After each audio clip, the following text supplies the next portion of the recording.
할렐루야. 사랑하는 대중교회 성도님들, 오후 예배 때 진행되는 가스펠 프로젝트 또 영상으로 함께 나누고자 합니다. 자, 오늘은 가스펠 프로젝트 5-2과 하나님의 편지 부분, 십자가 안에서 연합한다는 것은 사도 바울의 편지죠. 고린도전서 1장에 있는 말씀이 내용이 되겠습니다.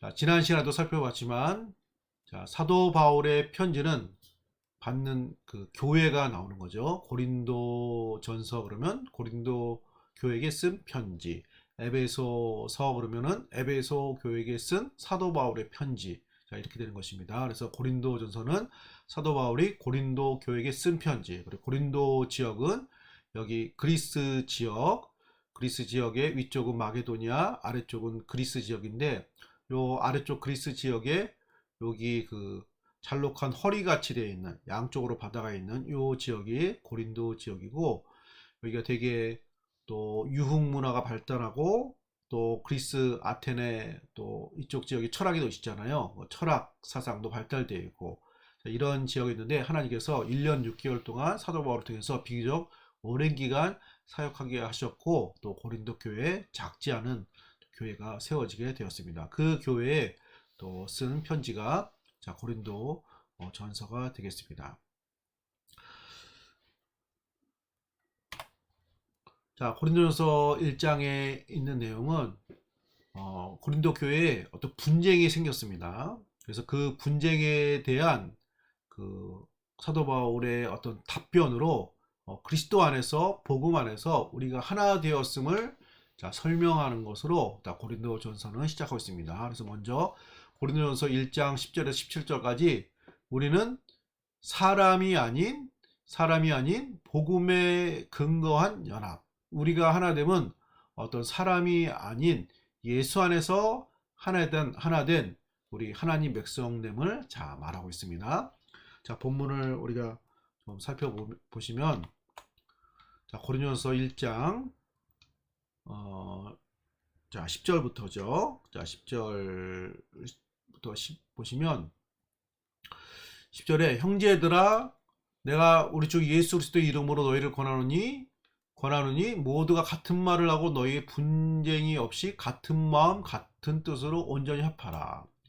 같은 마음 같은 뜻 같은 말 같은 마음 같은 뜻으로 온전히 하나 되라. 같은 말 같은 마음 같은 뜻으로 온전히 하나 되라는 이 사도 바울의 편지 1장의 서두에 이런 말을 한 것은, 거꾸로 생각하면 같은 말을 하지 못하고 같은 마음을 갖지 못하고 같은 뜻이 되지 못한 고린도 교회의 모습을 보여주는 거죠. 그러니까 이제 이런 답변을 한 것이죠. 11절에 내 형제들아, 내 글로의 지편지에 너희에 대한 말을 내게 들리니 곧 너희 가운데 분쟁이 있다는 것이라. 고린도 교회에 분쟁이 생긴 것을 사도 바울이 들었는데, 그 분쟁은 12절에 내가 이것을 말하니 너희는 각각 이르되 나는 바울에게, 나는 아볼로에게, 나는 게바에게 그리스도에게 속한 자라 한지라. 한 교회 안에서 파당이 생긴 거예요. 바울파, 사도 바울을 통해서 복음의 그 교회가 세워졌기 때문에 바울을 따르는 사람들, 그 다음에 온 사역자가 아볼로거든요. 아볼로 굉장히 설교를 잘하고 조리 있게 말씀을 잘한 것 같습니다. 그래서 언변이 능한 아볼로에게 은혜 받는 아볼로파. 나는 게바에게라. 그의 게바는 베드로를 말합니다. 예수님의 수제자잖아요. 어떤 의미인지 모르겠지만은 베드로와 연관된, 베드로를 따르는, 또 나는 그리스도에게, 예수님에게, 나는 사람이 아니라 오직 예수님만 따른다. 자, 그러면서 나름대로 이렇게 파당이 생겼는데, 이 그 파당이 생긴 이 그 원인은 여기 보면은 그리스도교회 분쟁 소피스트 영향, 이렇게 제가 이제 여기 PPT에 적어놨는데, 여기 이쪽 그리스 아테네 지역은 소피스트, 지혜자가 있었습니다. 그러니까 철학자들 말하는 거죠. 소크라테스, 아리스토텔레스, 플라톤으로 이어지는 서양 철학의 근간을 세운 사람들이 나온 곳이잖아요. 거기는 뛰어난 철학자가 있으면 그 철학자는 반드시 따르는 제자가 있는 거예요. 그러니까 한 파벌을 형성하는 것입니다. 한 학파가 형성이 되는 거예요. 그게 당시에 이 그리스 지역 지혜자들, 소피스트, 철학자들의 그 활동 모습이었어요. 그러니까 뛰어난 어떤 지혜를 가르치는 사람이 있으면 당연히 그를 따르는 그 문화생, 지하들이 있는 것이고, 그게 학파를 형성하는 게 당시 그리스의 사회 현상이었어요. 현상. 우리 정치하면 뭐 민주당, 한나라당, 뭐 이렇게 있잖아요. 그게 뭐 우리 자연스럽잖아요. 옛날 그 전에는 사람들이 몰랐을지 알지라도 우리 시대에는 당연하잖아요. 어떤 정치 어떤 그 성향에 따라 어떤 그 당을 지지하는 이런 것이 생기는 것처럼, 마치 그 시대에는 그것이 사람을 따르는, 지혜자를 따르는 그런 문화적인 사회 전반의 그런 흐름이 있었는데, 자, 거기에 영향을 받은 거죠. 교회가.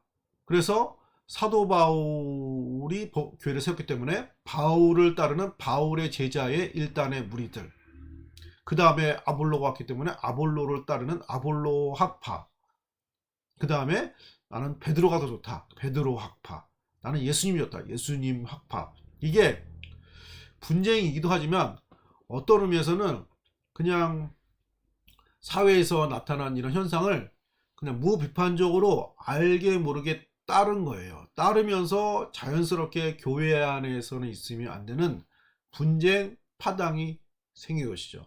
그러니까 이것은 사회 현상으로는 자연스러울 수 있지만 교회 안에서는 그러면 안 되잖아요. 그래서 바울이 이렇게 생긴 것이 세상에서는 소크라테스 학파, 플라톤 학파, 아리스토텔레스 학파 이런 게 있을지 모르지만 교회 안에서는 그렇게 되면은 안 되는 것이다. 교회는 그런 사람의 중심이 아닌 복음 중심으로, 그리스도 중심으로 연합해야 된다는 것이죠. 교회의 모습은. 자, 그래서 13절에 보시면, 13절에 그리스도께서 어찌 나누었느냐, 바울이 너희를 위하여 십자가를 못 박혔으며 바울의 이름으로 너희가 세례를 받았느냐. 예수님이 그렇게 파당으로 몸이 나눠졌습니까?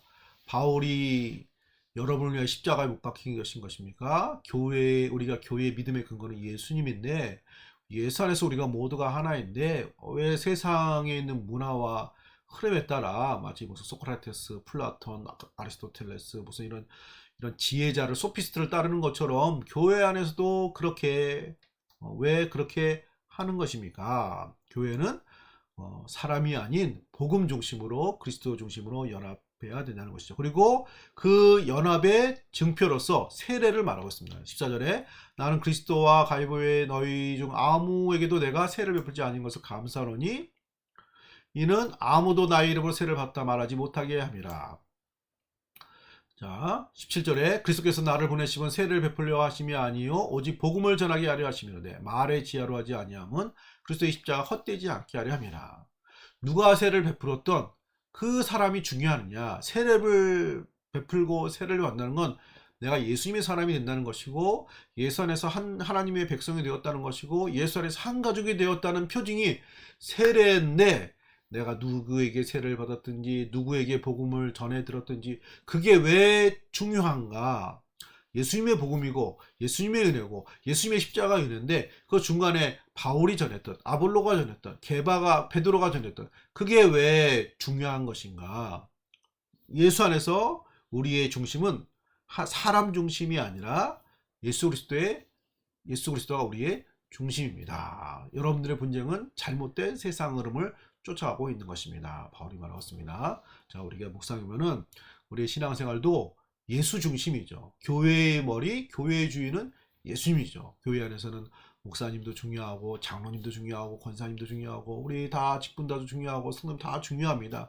또 어떤 때에는 어떤 분이 또 영향을 크게 또 발휘할 수도 있겠죠.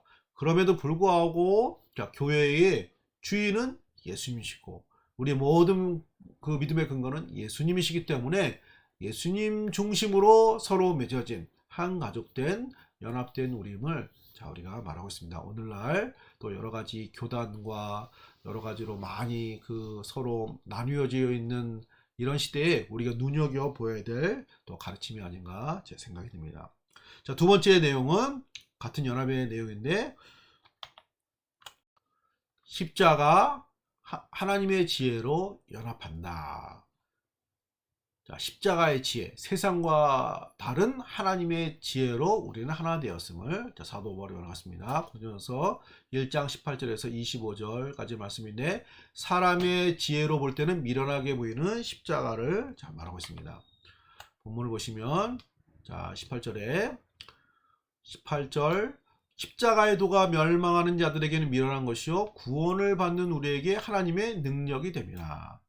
멸망하는 자들, 믿지 않는 사람들에게는 십자가는 미련하게 보인다는 거예요. 대단한 철학적인 의미가 있는 것 같지 않고, 어떤 예수님이 십자가에 고난받고 피 흘리신 것이 뭐 화려하게 보이지는 않잖아요. 희생하는 것이고, 그게 어떤 패배자의 모습 같고, 멸망하는 자들에게는 미련하게 보이지만 우리에게는 하나님의 능력이라는 거죠. 자, 19절에 기록된 바 내가 지혜 있는 자들의 지혜를 멸하고 총명한 자들의 총명을 폐하리라. 그런 지혜를 하나님이 폐하신다는 거예요. 20절에 지혜가 어디 있느냐, 선비가 어디 있느냐, 이 세대의 변론가 어디 있느냐, 하나님께서 세상의 지혜를 미련하게 하신 것이 아니냐. 세상의 지혜는 아무리 철학적이고 되게 지혜롭고 듣기 좋을 줄 몰라도 미련하다는 거예요. 왜냐하면은 21절에 그 이유를 말하고 있죠. 하나님의 지혜에 있어서는 이 세상이 자기의 지혜로 하나님을 알지 못하므로 하나님께서 전도에 미련한 것으로 믿는 자들을 구원하시기를 기뻐하셨도다. 그 말 잘하고 논리적이고 고상해 보이는 그 철학과 같은 소피스트들이 말하는 그런 지혜로 하나님을 제대로 나타내는가, 하나님께로 인도하는가, 하나님 백성이 되는가, 아무 능력이 없다는 거예요. 포장만 그럴듯하게 보인다는 거예요. 조금 나쁘게 얘기하면은. 그렇지만 사람들이 볼 때는 미련하게 보이는 전도에 미련한 거, 복음을 얘기합니다. 예수님 십자가 죽으심과 부활과 우리의 구원의 역사. 그렇지만 그 자체가 미련하다는 게 아니라 미련하게 보이는 그 십자가의 지혜, 세상에서 볼 때 미련하다고 말하는 그 지혜가 우리를 구원한다는 거죠. 하나님 백성 되게 하시고 죄사함을 얻게 하고 하나님의 사람 되게 하시기 때문에 세상 지혜를 부끄럽게 하고 오히려 지혜롭다고 하는 그들 스스로가 미련함을 보이는 거죠. 여기서 미련하다는 것은 무능하다는 거예요. 하나님을 알려주지도 못하죠. 보여주지 못하죠. 구원할 수 있는 힘도 없죠. 할렐루야. 성도님들, 세상의 가치와 철학과 지혜가 어느 정도의 효과와 유용성이 분명히 있긴 합니다. 그렇지만 복음만큼 능력 있지 않아요. 우리를 하나님 사람 되게 할 수 없고 참된 인생의 길을 가르쳐주는 것도 아니고 해결하는 것도 아닙니다. 어떤 면에서는 유익이 되고 또 우리가 배울 필요도 있지만 그것이 하나님의 능력이 담긴 십자가와 비교할 때는 비교가 안 된다는 거예요. 그건 미련한 거예요. 무능해요. 하나님의 사람으로 만들 수 없어요. 우리를 하나님 나라 사람 되게 할 수 없어요. 천국 가게 할 수 없어요. 하나님 자녀 되게 할 수 없어요. 하나님의 사랑을 나타낼 수 없어요. 그러니까 미련한 거예요. 지혜가 뭐 듣기만 좋으면 지혜인가요? 뭔가 해결해야죠. 깨닫게 해야죠. 구원함을 이루어야 되죠. 원하는 것을 이루어지는 것이어야 지혜지. 듣기만 좋으면 지혜면 뭐 사기꾼들의 말이 가장 지혜일 거 아니에요? 솔깃한 말, 그런 게 지혜가 아니잖아요. 어떤 해결을 하고 일을 이루고 성취하고 구원을 이루고, 그게 지혜잖아요. 십자가는 그것을 이루지만 세상 지혜는 못 이룬다는 거예요. 그러므로 하나님이 사람들에게 보기에는 미련하게 보이는 전도에 미련한 것으로 복음의 능력으로 우리를 구원하시기를 기뻐하셨다는 것입니다. 그런 의미에서 하나님의 능력 앞에서 세상 지혜는 초라해지는 것입니다.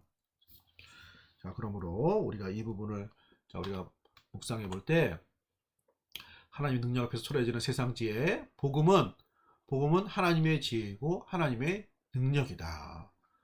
보기 좋고 듣기 좋은 것으로 평가할 게 아니죠. 그것으로 우리를 변화시키는 것인가? 구원함에 이루게 하는 것인가? 하나님의 사람 되게 하는 것인가? 그 기준으로 봐야 되죠. 우리가 원하는 게 그런 것이니까. 그런 걸 원하지 않는 사람이면은 세상 지혜가 지혜로울 수 있어요. 하지만 우리가 하나님 사람 되게 하고 구원받게 하고 하나님 백성 되게 하는데 지혜로운 게 어떤 거예요? 십자가죠. 예수님이죠. 교회죠. 예배죠. 신앙생활이죠. 그러므로 복음은 하나님의 지혜요. 하나님의 능력이 되는 것입니다. 세 번째로 사도 바울은 자랑은 주 안에서 자랑하라. 자랑하는 사람들이 많았거든요. 그 파벌을 나누어서 자랑하려면 예수 안에서 자랑해라. 고린도전서 1장 26절 31절의 말씀입니다. 자, 두 번째 부분하고 같은 맥락입니다. 세상에서는 무명인 것 같은 성도. 아까 십자가와 복음의 지혜가 세상에서는 미련하게 보인다고 했잖아요. 마찬가지로 성도도 세상에서는 어떻게 미련하게 보이는, 무명인 것 같이 보이는 모습이라는 것이죠. 자, 본문을 좀 보시면, 자, 26절에 형제들아 너희 부르심을 보라. 육체를 따라 지혜로운 자가 많지 않으면, 능한 자가 많지 않으면, 문물 좋은 자가 많지 아니하도다. 세상의 지혜와 기준으로 볼 때는 그렇게 높은 위치에 있는 사람이 우리 중에 많지 않습니다. 27절 그러나 하나님께서 세상에 미련한 것들을 택하사 지혜 있는 자들 부끄럽게 하시고 세상에 약한 것들을 택하사 강한 것들을 부끄럽게 하시며. 성도는 사회적인 기준과 철학적인 기준과 여러 가지 배경으로 볼 때는, 세상 기준으로 볼 때는 낮은 수준, 무명한 사람, 미련하게 보이는 모습일 수 있으나, 그러나 이런 약해 보이는 우리들을, 세상의 약한 것들, 성도들을 택하여 강한 것, 세상 사람들을 부끄럽게 하려 하신다는 것입니다. 왜 부끄러워요? 그들은 구원에 이룰 수 없잖아요. 구원의 지혜가 없잖아요. 하나님 모르잖아요. 하나님과 함께 할 수 없잖아요. 하나님의 나라에, 하나님의 말씀 모르잖아요. 그 길을 알지 못하잖아요. 그러니까 구원함에 있어서 하나님의 나라의 관점에서는 미련한 거예요. 무능한 거예요. 유명한 사람이 아니라 무명한 거예요. 효과가 없는 사람들. 그러나 세상에서는 약한 것들로 보이는 성도는 약한 사람들이 아니죠. 강한 사람들이죠. 왜요? 일을 이루잖아요. 쓰임 받잖아요. 하나님께서 하늘에서 복음 전하지 않잖아요. 교회를 통해서, 우리를 통해서 예수님 전해지게 하고 하나님 나라가 전해지게 하기 때문에 더 효과적인 사람, 능력 있는 사람이 어떤 사람이에요? 성도죠. 하나님 백성이죠. 사회적인 어떤 기준으로 평가할 수 있는 게 아니죠. 그러므로 하나님은 세상에 약한 것들로 보이는 성도를 택하사 세상에 강한 사람들을 부끄럽게 하셨습니다. 사도가 말하고 있습니다. 그래서 29절에 이렇게 하는 것은, 29절에 이는 아무 육체도 하나님 앞에서 자랑하지 못하게 하려 하심이라. 어떤 육신적인 조건이나 사회적인 위치나 어떤 뭐 교육받은 거, 세상의 지혜, 이런 것으로 자랑하지 못하도록. 그런 것은 하나님 나라의 구원의 역사에 결정적인 쓰임 받는 것이 아니기 때문에 그런 것으로 자랑할 수 없고, 오직 예수의 능력으로 하나님께서 예수님을 통해서 또 사도를 통해서 전해준 복음으로 말미암아 구원의 역사를 만들기 때문에 세상의 것을 자랑할 수 없고 어느 육체도 자랑할 수 없도록 하시는 하나님의 섭리가 있다는 것이죠. 그러므로 당시 고린도 교회 안에서도 많은 이 분파의 그 분쟁의 중심에는 세상 자랑, 육신의 자랑, 나름대로 사람 중심의 이런 것들이 있다고 사도 바울이 본 거예요. 그런 거 자랑할 것이 못 된다는 거예요. 하나님 앞에서는 자랑거리가 안 된다는 거죠. 하나님 나라에서는 그런 것이 쓰임받는 것이 아니에요. 결정적인 게 아니에요. 물론 있으면 나쁜 것은 아니지만 그게 사람을 구원하고 하나님 나라 역사 만들어가는 건 아시잖아요. 그러므로 교회 하나님 앞에서는 자랑할 것이 없다는 것입니다.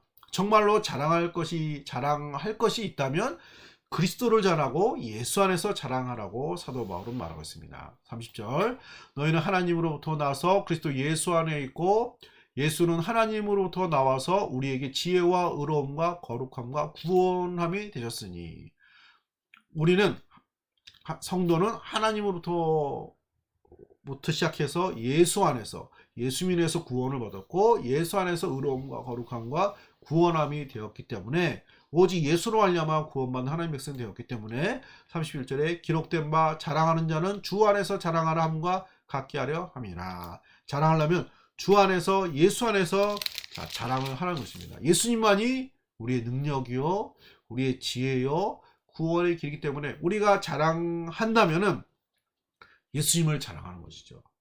예수님을 자랑할 수 있는 사람이 되었기 때문에 성도는 지혜 있는 사람이고, 그런 의미에서 성도는 능력 있는 사람이고, 그런 의미에서 성도는 무명한 사람이 아니라 유명한 사람, 하나님 나라를 만들어가는 핵심적인 멤버들, 중요한 사람들이 되는 것입니다. 할렐루야. 자, 오늘 말씀을 저희가 묵상하면서, 자, 사도 바울이 이 분쟁을 해결하는 의미에서 이런 말씀 주셨는데, 우리가 사람이 아닌 복음으로 하나 되는 거, 세상 지혜가 아닌 십자가의 지혜로 우리가 하나 되고 구원받은 거, 우리가 자랑할 것이 있다면 예수 안에서 자랑하는 거. 자, 그만큼 우리는 예수 안에서 우리들의 정체성을 발견해야 되는 거죠. 우리들의 삶의 근거, 어떤 가치의 근거가 예수 안에 있는 것입니다. 예수 밖에서 그 근거를 찾으면 어떤 면에서 만족하고 어떤 면에서 낙심하고, 그러면서 나눔이, 서로 차이, 분쟁, 이런 것들이 생기는 거죠. 하지만 우리가 각양각처 각 분야에서 나이와 성별과 모든 것에 다 다른 사람이 예수 안에서, 예수로 말미암아 예수님의 은혜, 예수님의 능력, 예수님의 지혜로 하나님 백성이 되었기 때문에, 예수 안에서 자신을 발견한 사람은 모두가 예수 안에서 우리가 마음문을 열고 포용하고 하나 되는 신앙생활을 감당할 수가 있는 것입니다. 동시에 예수 안에서 우리들 자신을 발견하고 만들어가게 될 때 우리는 자랑스럽고 자부심이 있고 감사함이 있고 소망이 있는 우리 믿음 생활 감당하게 되는 것입니다. 예수 안에서 믿음으로 승리하시는, 또 하나 되시는 우리 대중교회 성도님들 되시기를 예수님의 이름으로 축복합니다. 아멘. 기도하겠습니다. 하나님 감사드립니다. 하나님, 예수 안에서 우리의 삶의 모습을 발견합니다. 우리의 정체성을 발견합니다. 예수 안에서 하나님 백성이 되었습니다. 하나님의 자녀가 되었습니다. 하나님의 가족이 되었습니다. 예수 안에서 참된 우리의 모습 발견하게 하시고, 예수 안에서 하나로 연합해서 하나님 나라에, 우리가 세상에서는 무명한 자 같으나 유명한 자요, 우리가 세상에서 미련한 자 같으나 하나님 정말로 지혜로운 자요, 하나님 세상에서는 무능하게 보이는 연약한 모습으로 보이겠지만, 그러나 하나님 나라에서 유능한 자요, 하나님 나라를 세워가는 자요, 예수의 이름을 전하는 자요, 하나님 나라를 만들어가는 자로 우리를 택하여 부르시고 하나 되게 하여 주심을 믿습니다. 예수 안에서 우리의 모든 삶의 모습을 만들어가게 하시고 우리들 자신을 발견하게 하시고, 예수 안에서 자부심과 가치와 감사함으로 믿음 생활 승리하는 우리들의 모든 신앙생활 되게 하여 주옵소서. 감사드리며 거룩하신 예수님의 이름으로 감사 기도 드립니다. 아멘. 감사합니다. 다음 주에 뵙겠습니다.